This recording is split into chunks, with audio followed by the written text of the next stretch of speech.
Hi friends, అందరికీ నమస్కారం. Welcome to my channel. ఈరోజు మన ఛానల్లో మరొక కొత్త రెసిపీ వచ్చేసి పాలకూర ఫ్రైని చాలా సింపుల్గా ఎలా చేయాలో చూసేద్దాం. ఇలా చేసిన ఈ పాలకూర ఫ్రై అయితే చాలా టేస్టీగా ఉంటుందండి. మరియు చపాతీ రైస్లోకి కూడా చాలా రుచిగా ఉంటుంది. మరియు చాలా సులభంగా చేసుకోవచ్చు. అలాగే మన ఛానల్ని ఫస్ట్ టైం చూస్తున్నట్లయితే సబ్స్క్రైబ్ చేసుకోండి అండ్ లైక్ చేయండి, షేర్ చేయండి.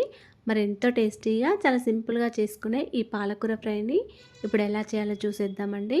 పాలకూర ఫ్రై చేయడానికి ఇక్కడ నేనైతే ఒక 5 లేదా 6 కట్టల వరకు పాలకూర కట్టలు తీసుకున్నాను.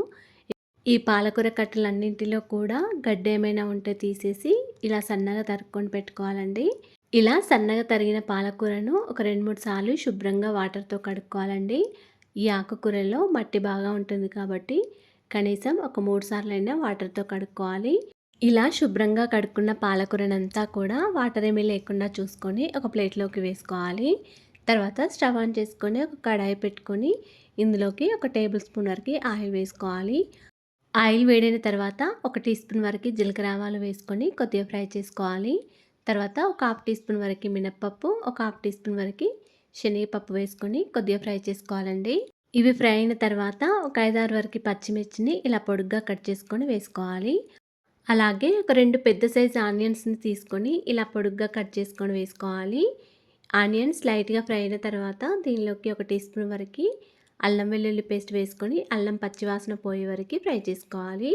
అదేవిధంగా ఒక హాఫ్ టీ స్పూన్ వరకు పసుపు కూడా వేసుకొని ఫ్రై చేసుకోవాలండి. ఇప్పుడు ఇందులోకి మనం కట్ చేసుకొని పెట్టుకొని శుభ్రంగా కడుక్కున్న పాలకూరను వేసుకోవాలండి. ఇందులోకి కొన్ని ఉల్లిపాయలు ఎక్కువగానే ఉంటే టేస్ట్ చాలా బాగుంటుందండి. అందుకే ఒక 2 పెద్ద సైజు ఆనియన్స్ తీసుకొని కట్ చేసుకొని వేసుకోవాలి.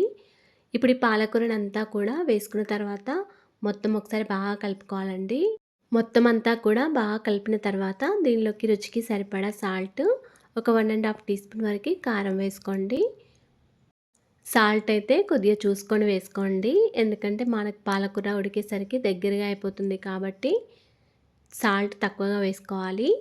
ఇలా అంతా కలుపుకున్న తర్వాత దీనిపైన మూత పెట్టుకొని వాటర్ అంతా ఇలా వచ్చే వరకు ఒక 2 మినిట్స్ వరకు మూత పెట్టుకొని ఉంచుకోండి.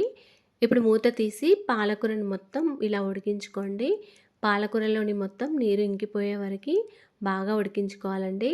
ఇలా పాలకూర అంతా దగ్గరగా అయ్యే వరకు ఉడికించుకోవాలి. చివరిగా కొద్దిగా కొత్తిమీర ఉంటే వేసుకొని మళ్ళీ ఒకసారి మొత్తం అంతా కలుపుకోండి.